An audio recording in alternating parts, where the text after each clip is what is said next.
think the journey started when I was trying to start my own business, putting solar panels in, but that never did get off the ground. So I got a bit of background and I realised that was the first gap that I could fill quite easily. And at the time, with solar panels, we were getting feed-in tariffs from the government, so financially it was a very viable proposition. The main reason I wanted to put solar panels on, because that would be better for the environment, because I'm getting renewable energy. So that's why I went ahead with the solar. It became a bit of as and when I could finance it. So the solar panels were quite a simple decision, because with the feed-in tariff, it was just a small loan I had to have and it could be repaid. When it came to the next stage, it would have to be quite a big leap, in that it would be for an air source heat pump. Our boiler was 23 years old and it was due to be replaced imminently, so we started to look at that. Information was quite difficult to find on all types of renewable energy. There's a lot of firms about, but it's not always the best place to ask them for the advice. With the solar panels, it was easy because I'd already done my own research, because I was looking at it as a business. When it came to air source heat pumps, I went by my normal golden rule and go by recommendation. And I had a very good small builder friend who has used the company that I used. So that was my first firm to go to give me a benchmark. And from there, I then went and got 2 other quotes and weighed them all up. When it came to the air source heat pump, I didn't have a budget, because I didn't have a clue how much it was going to cost and all the implications. And also we had an added implication, was that we wanted to do some remodelling inside the house once the old boiler was taken out, so there was add-on costs with that. So I got the price from the 3 people, and they were not all the same, but not a million miles apart. So that's where we had to then look at how to finance it. We've gone for the top end of for quality, because I believe it's better to get good quality and pay at the beginning and once. And so this particular model here is a Viessmann. It's a German-made one. It runs very silently, which is very good because it's near where we sit in the garden, so we don't want that noise rumbling. And I'm pretty certain that that will last for a long time. So the cost, the cost of the air source heat pump and all the works we had done with it started off at 14,000, but that included taking a lot of things out of the house, like the copper boil, water tank, and all the piping and everything that was going to have to be moved anyhow, and taking the old gas boiler out. But with that price, we then got £5,000 grant from the government, and then on top of that they were able to take off the 7% VAT, because the government just before we signed the contract had taken off the VAT payable. So if I worked out the costs, excluding the extra work that we had to have done, which is not part of the necessity, I reckon we're paid about £3,000 to £4,000 more than if I'd have just exchanged it for a combi boiler. We did get some unexpected difficulties, and that was more at the time when we were asking for prices. It was at the latter end of COVID, and I tried to get 3 quotes, and it was only one company came forward, and they're such a can-do company that they solved all the issues that I gave them.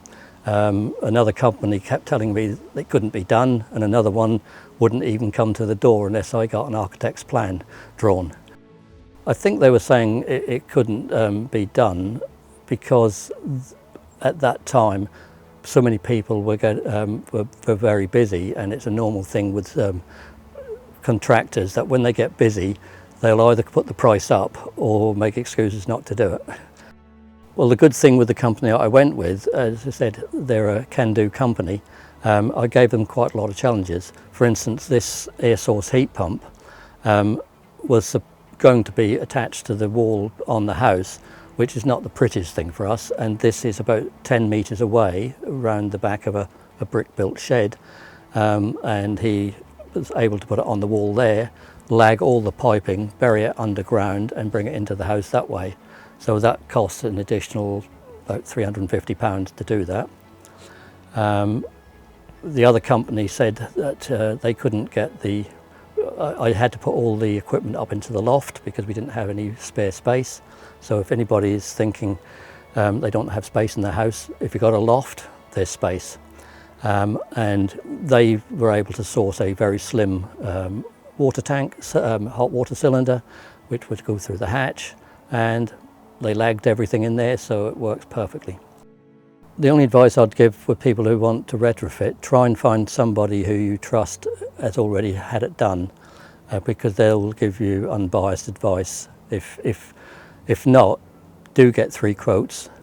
And I've learnt with any contract, read and match them up, and it's not what somebody's put in their quote and you're being charged for, it's what they've missed out.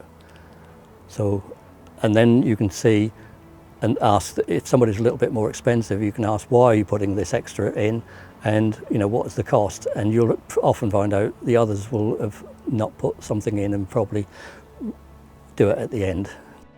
This is not the end of our retrofit journey. It started with cavity wall insulation, which was actually done by, this is an ex-local authority housing, and that was done by the council many years ago, as were the double glazing. I then went on and did extra loft insulation, which is the easiest thing to do to save a bulk of money. You can't put too much loft insulation in, and it's very, very easy. You can do it yourself. Most people can do it themselves. And there are, I believe, still some grants about for that. So we did then the solar panels. At that time, batteries weren't really that efficient, so we didn't have that put in. And then we went on to the air source heat pump. So I guess if I have the finances, it will be to put some batteries in so that we can back up all the electricity being produced by the solar panels. I think the greatest benefit I've had is satisfaction in that I'm not burning fossil fuels, because that's been the main reason for doing all this. I have grandchildren, and I think I've destroyed this planet enough in my youth, and I think it's time to give back. So if this is just a little way of doing it, then I'm happy with that, and if it's cost me a little bit, that's fine. It's not you're not always going to be saving money with retrofitting. The biggest thing you'll save is not using fossil fuels, which should be your main objective. As far as the solar panel is concerned, yes, it will pay back itself because I got a feed-in tariff. I'm getting free electricity, especially in the summertime, where it's diverted into the hot water cylinder via an immersion heater. So in reality, the air source heat pump is working very, very little. The trouble at the minute is that electricity is 4 times the price of gas, so I'm saving that much in kilowatts used.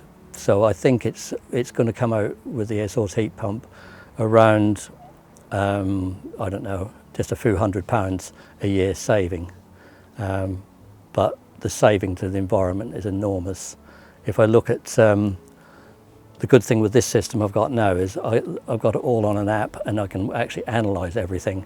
And for instance, at this week, it's hardly switched on, and I've had 4 times as much hot water produced as the energy put in, kilowatts, and same with the winter time, and that's where the big savings come. The energy you put in is offset by getting 4 times the amount out.